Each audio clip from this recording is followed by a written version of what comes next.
المهم بسم الله الرحمن الرحيم. Donc on va récapituler un peu et dire Inch'Allah Ta'ala.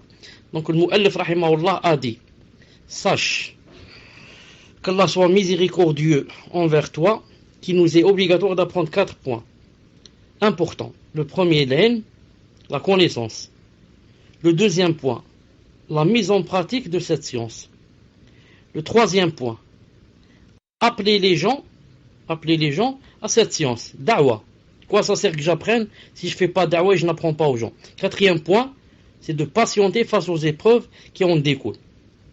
Nous sommes en quel point? Premier point. Nous sommes au premier point. Nous sommes à toujours la connaissance. On a dit la fois passée, d'ailleurs, je reprends le premier point ici. Le premier point ici, je le réécris une seconde. Ça va s'afficher 2 fois. Donc, bon, affiché, mais c'est écrit: sache qu'Allah soit miséricordieux envers toi, qui nous est obligatoire d'apprendre 4 points. Maintenant, le premier, la connaissance, l'ilm. C'est-à-dire connaître Allah, connaître son prophète et connaître la religion de l'islam avec ses preuves. Donc, le premier point, c'est quoi? Connaître. Nous sommes donc sur ce point, Inch'Allah Ta'ala, connaître Allah subhanahu wa ta'ala. Et nous avons dit, pour récapituler un peu, que connaître Allah subhanahu wa ta'ala ici ne veut pas dire, comme disent les Jahmites, le connaître du cœur. Le connaître avec le cœur. Ou alors tasdiq, comme disent les Ash'a'ira, c'est-à-dire sinon, comme j'ai dit la fois passée, le shaitan serait incroyant, car il connaît Allah Ta'ala avec son cœur. Le shaitan connaît Allah Ta'ala avec son cœur. On avait dit mais que la foi, la vraie, c'est quoi? C'est attester avec le cœur, attester avec la langue et faire avec les actes. Et la foi chez Ahl Sunnah wal Jama'a monte et descend, grandit et s'amenuise. C'est comme ça chez Ahl Sunnah wal Jama'a. Chez les autres, non, ils disent par exemple que comme par exemple les Khawarij et les Mu'tazila, qui sont d'accord avec nous, Ahl Sunnah wal Jama'a, que la foi c'est au niveau du cœur, de la langue et des actes. Mais c'est quoi la différence entre nous? Eux ils disent la foi ne grandit pas et ne s'amenuise pas, c'est toujours la même, toujours le même degré. Nous on dit non, ça c'est pas vrai. Ahl Sunnah wal Jama'a disent la foi grandit et devient petite. On avait vu aussi, je sais pas si on l'a dit, que il n'y a pas de foi en Allah subhanahu wa ta'ala, vraie science. C'est pour ça que Allah Ta'ala a dit fa'lam annahu la ilaha illallah. Sache qu'il y a de divinité qui mérite l'adoration qu'Allah Ta'ala. Sache. C'est pour ça que les vrais personnes, les vrais croyants qui craignent Allah subhanahu wa ta'ala, ce sont les savants. Comme a dit Allah Ta'ala, innama yakhshallaha min ibadihi al-ulama. Certes, ce sont les savants qui craignent Allah subhanahu wa ta'ala le plus. Et aussi, ce qu'il faut savoir, c'est croire en Allah subhanahu wa ta'ala, il faut croire que en son existence. Il faut croire que c'est le Seigneur des mondes aussi. C'est pour ça qu'il faut lui faire tawhid dans sa seigneurie, et tawhid dans son adoration, et ibada, et tawhid dans ses noms et ses attributs. Ces choses, Inch'Allah, je pense qu'elles viendront bi'idhnillahi subhanahu wa ta'ala. Al-Muhim. Donc, Cheikh Ibn Uthaymin, rahimahullah, dans son livre la fois passée, si vous vous rappelez, il a dit la connaissance d'Allah avec le cœur d'une façon qui engendre nécessairement l'acceptation, le qaboul, de tout ce qu'il a légiféré, l'obéissance, l'id'an, la soumission, inqiyad, et l'application de sa législation avec laquelle est venu son messager Muhammad sallallahu alayhi wa sallam. Ensuite, Cheikh Ibn Uthaymin dit le serviteur peut connaître son le serviteur peut connaître son Seigneur en observant ses signes religieux se trouvant dans le livre d'Allah Azza wa Jal et dans la sunna de son messager, et aussi en considérant les signes universels d'Allah Ta'ala que sont ses créatures. Ainsi, à chaque fois que l'être humain examine ces signes, sa connaissance de son créateur et de sa divinité augmente. Donc je répète. Donc le serviteur peut se baser sur deux choses. Non, il doit se baser sur deux choses. sur les signes religieux et les signes universels. Les signes religieux, c'est quoi? C'est en méditant ce qu'il y a dans le Coran et dans la Sunna. Et il s'aide aussi en méditant sur les signes universels d'Allah Azza wa Jal, que sont quoi? Ces créatures, ce qu'a créé Allah Azza wa Jal, qu'il regarde autour de lui, à droite, à gauche, qu'il lève les yeux vers le ciel, qu'il regarde en bas la terre, comment elle a été créée, et comme ça, à droite, à gauche, en toute chose, il y a un signe universel qui montre que Allah subhanahu wa ta'ala existe et qu'il est le seul à gérer cet univers. D'ailleurs, Cheikh Ibn Uthaymin rahimahullah a cité un verset.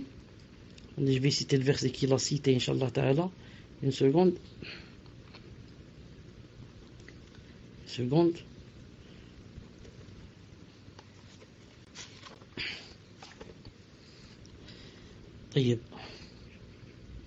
Voilà le verset qu'il a cité, Inch'Allah ta'ala. وفي أنفسكم أفلا تبصرون. Non. Et avant cela, il y a un verset avant celui-là qui dit comme ça. Non, une seconde. Il donne ça en français. Ça donne en français. Il y a sur terre des preuves pour ceux qui croient avec certitude. Il faut juste voir ces preuves-là. Non. Et il a dit aussi, ainsi qu'en vous-même, n'observez-vous donc pas, ainsi qu'il y a des preuves, n'observez-vous pas que sa création, par exemple, personnelle, lui-même, il trouve que c'est normal. Il va dire même c'est mon père et ma mère qui m'ont créé. Mais celui qui connaît Allah subhanahu wa ta'ala, sait que c'est Allah ta'ala qui l'a créé. Et quand il regarde en sa création lui-même, il regarde ses mains, ses yeux, ses pieds, ses cheveux, ses sourcils, ses ongles, il va dire La ilaha illallah, la ilaha illallah. C'est pas possible. Non. Ça, c'est seulement l'apparent. Comme j'ai dit la fois passée, qu'est-ce qu'il y a à l'intérieur? Des milliers de choses qu'on ne sait pas à l'intérieur qui se trouvent en nous. Non. Et même si on savait, on sait qu'est-ce qu'il y a, les veines et ceci, cela. Est-ce que quelqu'un pourrait créer un être humain? C'est pas possible. C'est pour ça que Allah subhanahu wa ta'ala dit ainsi qu'en vous-même. Vous n'observez pas? Certains savants ont dit ce verset veut dire regarde comment se fait-il qu'Allah subhanahu wa ta'ala t'ait donné une voix qui est la bouche par laquelle tout ce que tu fais rentrer se divise lui-même en deux voies, de façon à ce que des choses sortent de devant et d'autres sortent de derrière. Subhanallah al-Azim. On a une seule voie qui est la bouche. Mange ce que tu veux, ça va se diviser en deux. Des choses vont sortir de devant, qui est liquide, et des choses vont sortir de derrière, qui n'est pas liquide. Et à l'intérieur, donc, subhanallah, il y a une passoire.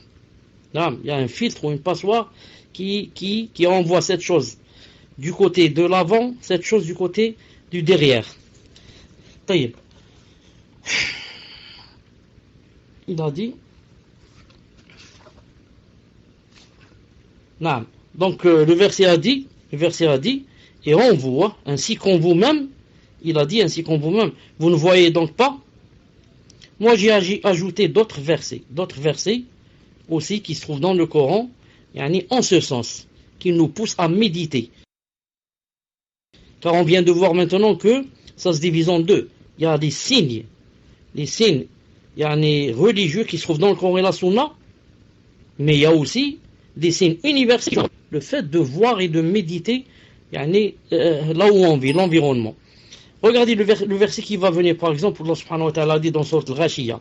Il a dit أَفَلَا يَنْظُرُونَ إِلَى الْإِبِلِ كَيْفَ خُلِقَتْ وَإِلَى السَّمَاءِ كَيْفَ رُفِعَتْ وَإِلَى الْجِبَالِ كَيْفَ نُصِبَتْ وَإِلَى الْأَرْضِ كَيْفَ سُطِحَتْ. Ne voit-il pas les chameaux, comment ils ont été créés, les chameaux, et le ciel, comment il est élevé, et les montagnes, comment qu'elles sont dressées. Et la terre, comment qu'elle est nivelée. Ensuite, il a dit, eh bien, rappelle, tu n'es qu'un rappeleur. Non. Donc, ne voyez-vous pas le ciel, comment qu'il est élevé? Non. Combien? Des milliers de kilomètres.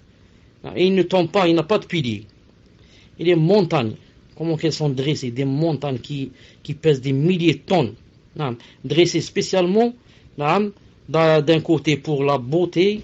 Si c'était seulement plat et désertique, ce serait pas beau. Les montagnes, d'un côté pour la beauté, l'autre pour les vents, pour que les vents ne passent pas. Ensuite pour tenir, ensuite pour que les gens aient l'escalade. Ensuite, mais surtout pour être des piliers pour que la terre ne bouge pas, pour que la terre ne bouge pas. Ensuite, il a dit, et la terre, vous ne voyez pas comment qu'elle est nivelée? Pourquoi il a dit ça?